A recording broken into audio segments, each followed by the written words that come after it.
From drones to missiles, Iran's been enhancing its military and defense capabilities by employing and testing homegrown state-of-the-art technologies. Iran's Islamic Revolution Guard Corps has recently released footage portraying the country's latest advancements in the field of drone technology. The footage captured by IRGC drones shows close-up shots of an American aircraft carrier in the Persian Gulf. The Defense Force also released a video that shows its kamikaze drones hitting their targets with surgical accuracy.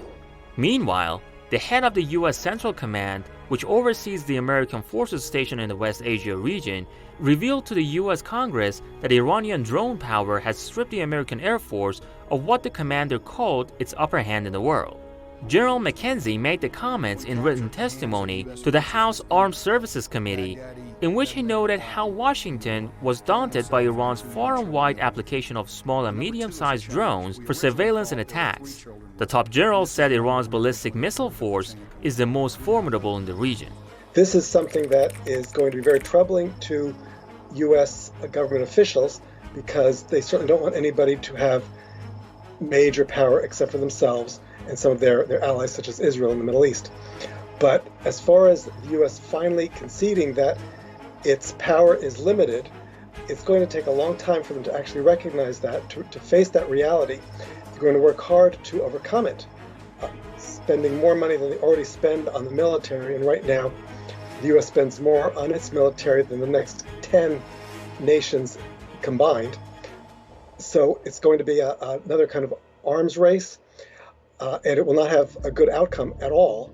But hopefully the United States will, at some point, turn its attentions elsewhere into some other area, either of the world or looking more closely at its own internal problems. Iran's military says the capabilities have enabled it to nip any security threat in the bud.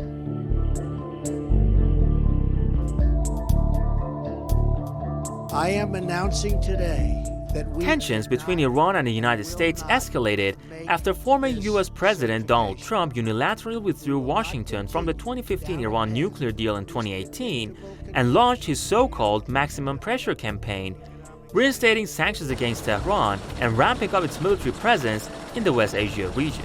What happened following the move has been regarded as a test of strength for Iran, not only economically, but also militarily.